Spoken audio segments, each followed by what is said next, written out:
And wait a minute, wait, where's my little, I had photos of kitty cats on here, but because I downloaded them, they're not on the phone anymore.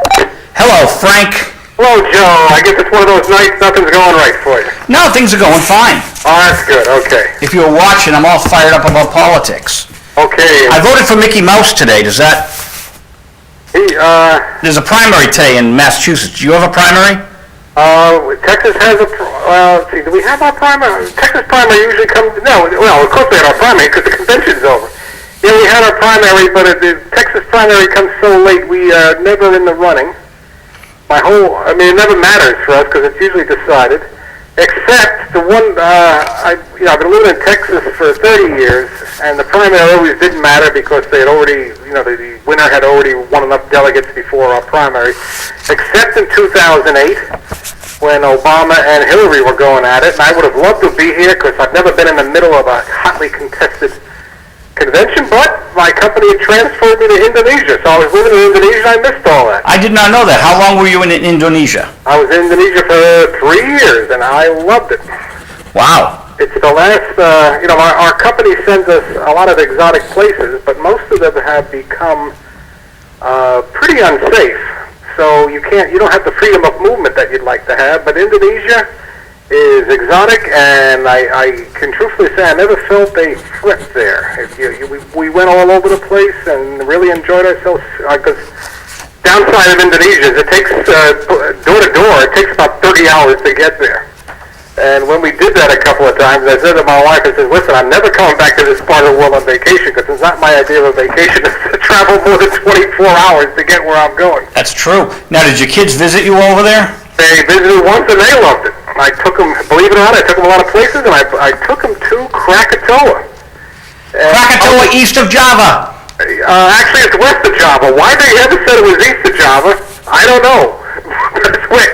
Well, maybe if you're sitting on the other side of it.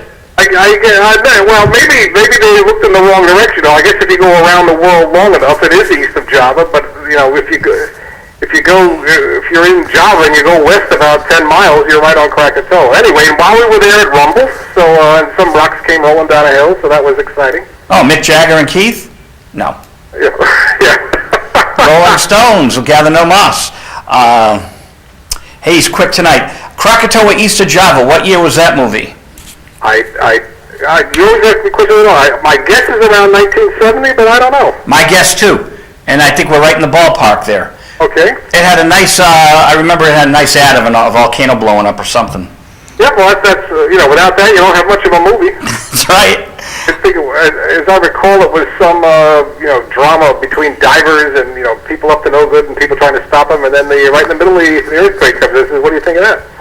So, who's boss? Well, it's such a great word, Krakatoa. Should have been a rock band. Yeah, well, Joe, go out and form one. I played Saturday night. Okay, what instrument do you play? I'm a singer. Oh, what do you sing? I sing my songs. Okay. Songs from like 1985 that I wrote 3 lifetimes ago. Okay. My guitar player, Danny, from 1980, 79, 80, is in a band in New York called Annie Activator.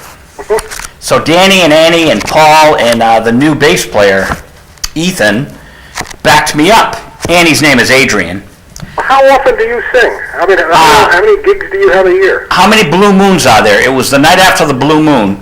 Okay. I usually play once a year. I did 2 this year. Okay. Both with Annie Activator. All right. And even though I go to the gym and I have a personal trainer, I was out of breath after the first song. You don't beer? Huh? You don't smoke, do you? Don't smoke. Don't drink. I drink iced tea. And I go to the gym, but at 58, I can't do what I did at 48. Okay, yeah. Which is, the first song, nothing like a hit. It's dynamic, and I'm running around the stage. In the old days, Frank, I used to climb through the ceiling at the nightclub, so it was a very visual show. Climb to the ceiling, just like The Fly. Just like Jeff Goldblum in The Fly, I bet. Well, I won't belabor the point, but the thing is, it's like, even at 58, when I got off the stage, someone said to me, all the eyes in the room were glued on you, so, you don't have to be young to actually command a stage, I guess. No, once you're up there, the adrenaline starts pumping, but you're right, when you're older and the adrenaline backs off a little bit, you really feel it. I know the feeling well. I mean, Danny used to live with me. He should know. He should have put "Friend" first, the folky song, and then he hits me with the show closer, you know. But it was great. It was great. They were great. It was great to be back with him. He's such a brilliant guitarist, and thank you for asking. Well, I hope I'm up there the next time there's a blue moon so I can see you the next night. Oh, I'll haul the 12-string out and go MC a show. If it's Thursday, Friday, or Saturday, we can just walk into the Club Bohemia and I can MC. All right. Because I do their website. You do websites? Well, I just update their blog. Okay. Anyway, the Fast and the Furious, 1939, was this the influential movie that gave birth to these new ones? No. Actually, it is. It's not. It's Fast and Furious. No, the. It cannot to be confused with the Vin Diesel franchise. Not to be confused with the movie from the 50s, The Fast and the Furious. This is just Fast and Furious, and no, it has no relation to those. It's a kind of a light comedy, I guess. It's a murder mystery in the middle of it, and literally in the middle of it. You have to watch quite a while before the murder occurs. And there were actually 3 movies made with the same lead characters, who are Joel and Garda Sloan, who are rare book dealers by day, but every time they go on vacation or take a free moment, it seems a murder falls in their lap and they go out and solve it.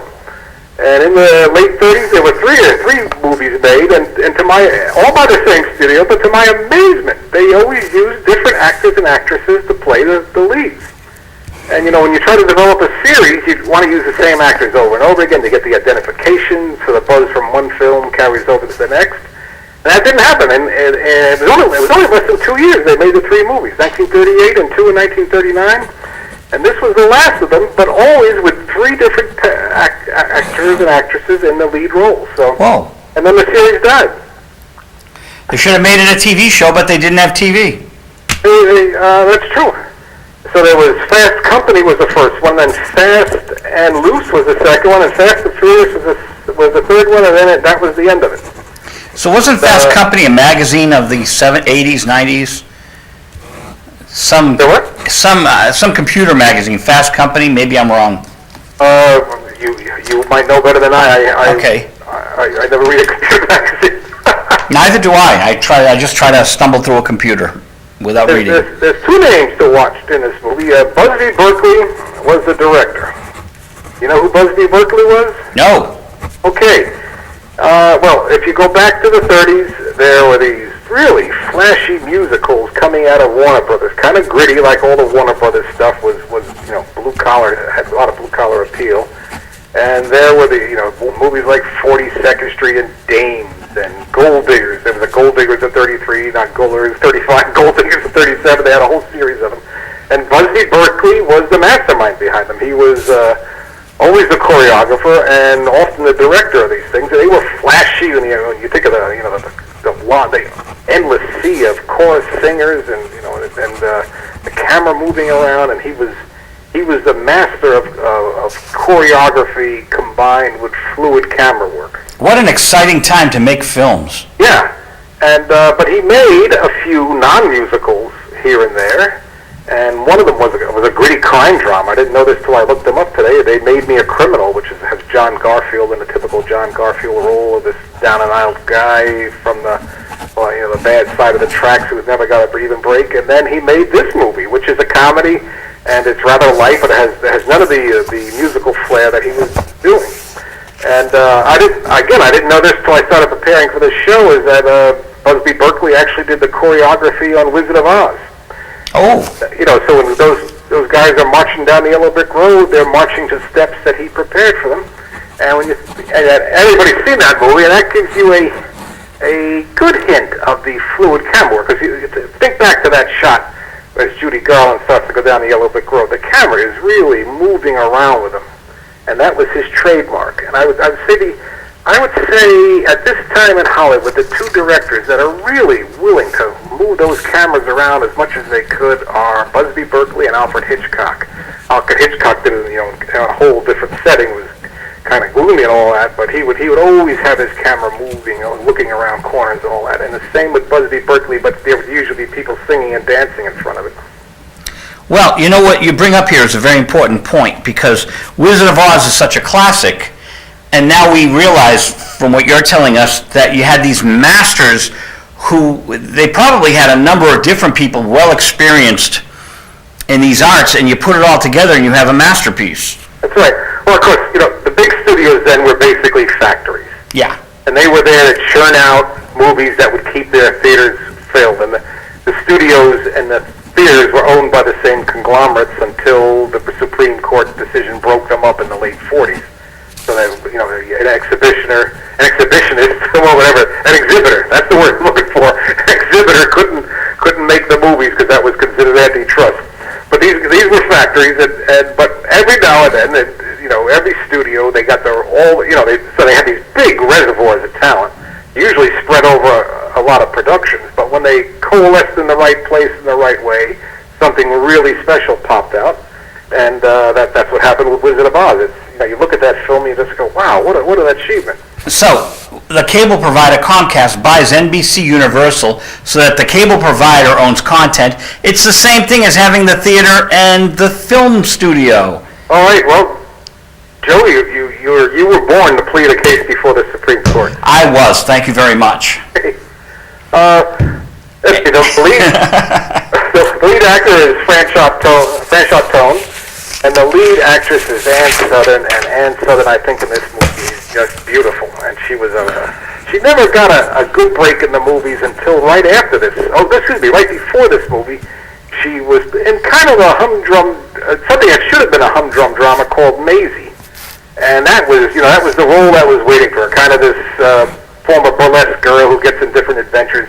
And that was a hit, and that became a whole series of films for her. And then you and I don't know if you're old enough to remember her as Susie. I certainly remember the name. Yeah, she was Susie McNamara in a series that began as called Confidential Secretary or Private Secretary, but became the Ann Sothern Show, and that was in the 50s, of course. But she might have been an actress who was too good looking for her own good. She was in her 20s and 30s. She was just so beautiful that they probably didn't take her seriously when it came to weighty parts. But and she does well in this movie. It was light comedy. Agreed with her. And if you remember the TV show, and apparently you just barely remember it, because I think if you were a few years older, you'd have good memories of it. But I think that was the reruns were about wrapping up by about the time that you would have been watching them. No, and tomorrow night is Friday night, the 7th of September at 9 o'clock is Fast and Furious with Ann Sothern. Yep, and we've got 2 minutes left. Oh, 2 minutes? Okay, yeah, good. I've been talking a lot tonight. No, this is good. We've been talking a lot about Fast and Furious. Okay. 1939, and it's the last of 3 movies in a series, correct? Last of 3 movies. If you can ever find the first 2, God bless you, because I had trouble finding this one. But if you come up with the first 2 ever, I don't know why it's in the public domain. It's MGM, and you've had a few MGM movies in your lineup, and I think sometimes there's just so many movies out there, people forget to renew the copyrights, and they fell in the public domain. So I don't know what this is doing out there. Fast Company, and what's the second one? Okay, the first one was Fast Company, the second one was Fast and Loose, and the one you're showing tomorrow night is Fast and Furious. That's correct. And this is MGM. Busby Berkeley had done his main work in the 30s at Warner Brothers, but now he's moved over to MGM, where he's made this movie, but he'll soon be making a lot of the Mickey, Rooney, Judy Garland musicals from the 40s are Busby Berkeley movies. And again, I think you see less of the fluid camera work in that because they are trying to focus on the 2 big stars. Garland and Rooney were A, a top team, and B, individually they were top stars. But if you think of the musical numbers in movies like Babes in Arms and Babes on Broadway, the camera's always moving around, and that's a Busby Berkeley trademark. So watch this movie, enjoy it, and there's a master making the movie who is not in his usual genre. He should be out making musicals, but he every now and then did something different like this one. 35 seconds left. Next week we're going to have The Cabinet of Dr. Caligari. I was so glad when you sent me that. I've seen it many times, but I don't think I've seen it in 10 years because I had no real reason to watch it. And now I'm going to pull it out and renew those old memories. Is it Joseph Wise? No, it's Robert. Right. No, Joseph Wise? Who's Joseph? It's someone. I don't know. Oh, no, Robert Ween. You're thinking Robert of Ween. the director. Thanks, Frank. We gotta go. See you next week. Bye-bye. Bye. Views and opinions on visual radio are mine. These recordings were made in